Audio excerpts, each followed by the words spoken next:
Alright, the next section in the Anti-Bullshit-Man saga. Section E, the Orphanage proposal. Yeah, I'd just say this is probably the, so far, most straw man. Just straw man all over the place on this one. The real subject this is related to was the voucher idea. Where we would essentially create a licensing program for procreation, and through that process create a voucher system that allowed people to have a certain number of kids, based on vouchers. Each individual would get a voucher, and that would guarantee a population decline because there would only be enough vouchers for people to replace their population, and some of the vouchers by the militants would never get used. Therefore, population would decrease. And so a couple could have 2 kids, and if they wanted to have more, they had to get grandma's voucher or somebody else's voucher that wasn't already used up. Grandma's probably wouldn't be usable, but your brother or sisters might be, if they don't plan on having kids. And so if you really, really wanted to have a 3rd or 4th kid, you just solicit somebody else to give you a voucher for it. You can make a YouTube video and voucher for it. Well, anyway, that was the subject. And the orphanage proposal came up as a contingency plan against what do you do with the people who won't comply, who will break the law. And then I just expanded on that a little bit. But I have no channel devoted to this subject. I didn't give it a huge amount of thought and say, oh, this is all the nuances of it. I was just going with some kind of idea that I think orphanages shouldn't be draconian in the first place. I think there is a social obligation that we have fallen way short of. These natalist societies, these kid-loving societies, seem to think it's okay to put kids in shitholes. And all through history they've sounded pretty horrific, these orphanages. And maybe that's something parents did on purpose. Maybe they wanted orphanages to be horrible, so their kids would appreciate how wonderful they were. But I don't see any need for them to be horrible in the first place. I don't see any need for them to be horribly expensive. And it's sort of like an argument about even prison or something. It's cheaper to do it right than to do it wrong. It's cheaper to have a prison. You don't need cages, and you don't need all that other crap, because you have some sort of institution from which they can't escape, and you just create mechanisms that allow them to rehabilitate each other. But you can imagine such a prison. You can imagine different ways of doing something that costs a lot less. And that would be my argument, is that with the same money you could do a lot better. But I would even say, even if it costs more money, it's okay. Because it's cheaper than the price of the kids out in the street. It's cheaper than the ungraduated, the high school dropouts, being some sort of norm. I don't know why that phone's doing that. Because that's doomed. That's just fail all over the place. So that's where this proposal came out of, this orphanage, this mega orphanage, this Disneyland orphanage idea. Was just some way to deal with the people who don't comply with the law, in some sort of truly aggressive way even, because obviously you could have other penalties, financial penalties, cooperative penalties for going past, breaking the law. You can first give people a fine, but if they keep coming back to court, there's that. I sort of believe in a 3 strikes and you're out kind of policy. And so the argument sort of was, what do you do with the 3 strikers? What do you do with the people you have to throw into a prison because they won't behave? A breeder's prison. And my argument was that I don't think there's any benefit in keeping kids with people who have no respect for the law, have no respect for civilization, society, and democratic process. These are all democratically chosen laws, and I don't think any rational person should think that it's a good idea to have kids raised by radical truther Looney Tunes who think they have a right to tell the rest of society what it's going to do in spite of a fair judicial process that's already been established to decide, and they lost, and they don't accept losing, and so they're petty, weaselly motherfuckers, and they shouldn't have kids anyway. They shouldn't be raising kids anyway. So anyway, and this is also look, there's a, I can give you, just as, your whole playing with statistics games and all this crap, we know that we're importing poverty now, we're importing children now, okay, breeders. So you can't talk about what policies have worked and which ones haven't in an atmosphere where they're cheating the game, okay? The domestic population is one thing, the imported population is another thing, and you got to recognize that that's a changing demographics and changing equations about what kind of policy has worked or hasn't worked based on what you're doing to subvert that policy.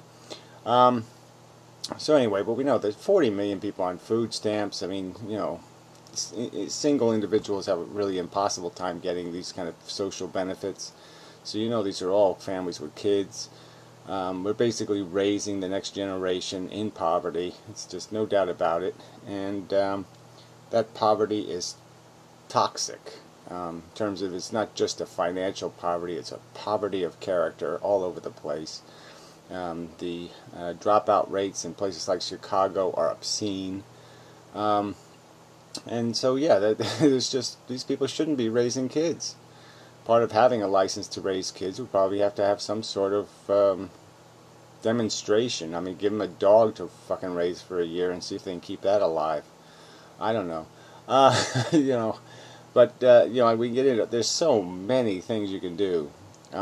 Just in terms of, and again, this was a response to something, let's come up with some sort of pragmatic, practical solutions to get us on this road.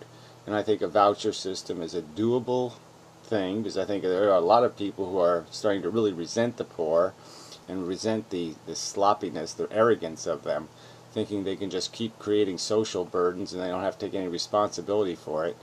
They have kids that aren't even physically, they're so irresponsible that they don't even care about their own genetic deficiencies, and have kids that are a genetic mess. Truly, outrageously preventable harm. So I think there is a capacity to sell that to the majority.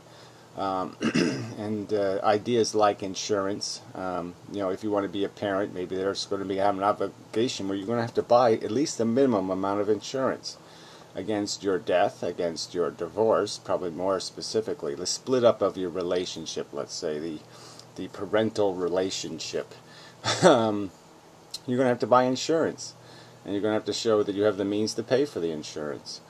And this is just, these little ways are ways of putting the financial burden on the breeders, letting them understand that they're the ones that are deciding to do this. It's their recreation, their fun, and they should pay for it. They shouldn't oblige their neighbors to pay for their decision to have children. If they're going to make the decision, they should pay the full freight for it. And part of the full freight in a civilized country is recognizing that if something happens to your relationship, you have to have a contingency plan. And if there is no contingency plan, you have to have something called insurance, because that's the contingency plan of last resort. And if you don't at least have that, you're really, really an irresponsible asshole. And I think that can be sold as a principle, that people have to take responsibility for the risk they take. You want to go bungee jumping, you should probably have to buy some insurance ahead of time, exempting society from having to pay for your brain surgery. You fuckhead. These are just politenesses of civil existence, to recognize that if I'm going to do something indulging my own fucking gratification, and it carries some sort of risk where, yes, the civilization will have to clean me up off the road and they will have to do a few minimums, well then I should take care of those minimums. I should at least pay to have me swept off the road if I want to ride on a motorcycle, and to sweep me into a proper plastic bag and have me properly disposed of. There's just nothing wrong with imposing those kinds of accountabilities, and I think those kinds of accountabilities can be sold to the public. And my only argument was that it's some sort of, it's like the education argument. So I could argue that I could build an orphanage that would just so kick ass as an institution of human inspiration, because it really should be Disney World. Kids should be raised in Disney World. They should be raised in an environment that nurtures them enough, that gives them exposure to all kinds of things, and gives them huge incentive to play with this stuff and to excel at this stuff, to work at it a little bit. Not just walk away, not just look at the cover of science or this or that and walk away. Oh, I don't like math. I'm too stupid to do math, or this kind of simplistic bullshit that runs the world now. No, force them to do a little, touch it a little bit, feel it a little bit, play with it a little bit, and then see what your aptitudes really are, what your inclinations might be. And yeah, I think we just do so much more. I mean, the whole education system. So this is sort of related to that proposal too, because in my orphanage, I would be paying kids to learn. It seems only sensible. And I'd be paying them to be civilized. The more civilized you are, the more points you get, the more money you get. You know, you be a bully or you do some other bullshit and you get some speeding tickets or whatever, you know, running in the hallway or whatever the thing is, and you lose money. You know, and I'm telling you, that's incentivized behavior and creates strict and honest accountability, and I think you'll raise one hell of a human being. So you can give me all this crap about how kids need parents or they need this or need, no, they don't need any of that shit. Yes, they do need, we're social animals, and they need a social environment in which adults are nurturing try-harders. Okay, they're not pontificating arrogant assholes. They're just sitting there saying, okay, let's hear your argument, fella. I'll treat you as kids love to be treated as an accountable adult. They love it. They love to be challenged. They love to say, hey, I want to do this with my weed. No, and you explain to them why you can't do that. You know, they love an honest relationship with adults, and they love that they'll thrive in that environment. And I'm just saying, we know they don't get that in parental relationships. They get lies and bullshit and nonsense and crap. You know, older sister stuck babysitting because mom wants to go out and get drunk. You know, that kind of crap. They get obligations for which they didn't create. They get burdens imposed that they didn't create. They're none of their behavior. So they learn what injustice. You learn what injustice is in families. That's why I think it would be superior to have an orphanage where every kid could file a suit, file a claim, and say, hey, I got ripped off on that deal, so you owe me $50. Yeah, it's only fair. So whatever. I just find this critique totally excessive, totally irrelevant to the context in which I've brought up this orphanage proposal. Again, I haven't written out some with huge detail. In my opinion, this nitpick that you did, this is just a nitpick, isn't any better than the nitpicks I get on the educational proposal of paying kids instead of teachers, where for every argument I have a counter argument. Yes, everything requires, there's devils in the details, but the details are manageable. They're all manageable. And you know, you're just sounding kind of like, you know, the typical bullshit, you know. All communism is the Soviet Union. There, it's proven. Communism doesn't work because the Soviet Union didn't work. Therefore, we don't have to have this argument ever again. They tried it once and they failed. Therefore, you can't ever try anything ever again that looks a little bit red. So, I mean, I just find there a huge hypocrisy in your complaints about the short shrift others get when you might get from others when you're so willing to short shrift like this. So, and especially in this environment where somehow I'm going to create some social burden that encourages people to have kids. No, there's going to be hard incentives for people not to have kids. So there's not going to be any way that somebody's going to win playing the orphanage game. And I would argue that you can do this so much cheaper than having kids raised in slums. It'll be so much cheaper in the long run to have the kid in a great orphanage than to have them in a slum, because you're going to get one kick-ass of a human being out of the orphanage versus the asshole you're going to get out of the slums. Right there, it's win, because the future potential of the individual to do damage is greatly reduced. And on top of that, I think the plain price of it will be cheaper, because obviously slums just end up burning all the money you give them. They squander it on booze and drugs and squalor and piggery. And yeah, it's about the most expensive way to raise a kid is in a slum. Yeah, because none of the money gets to the kid.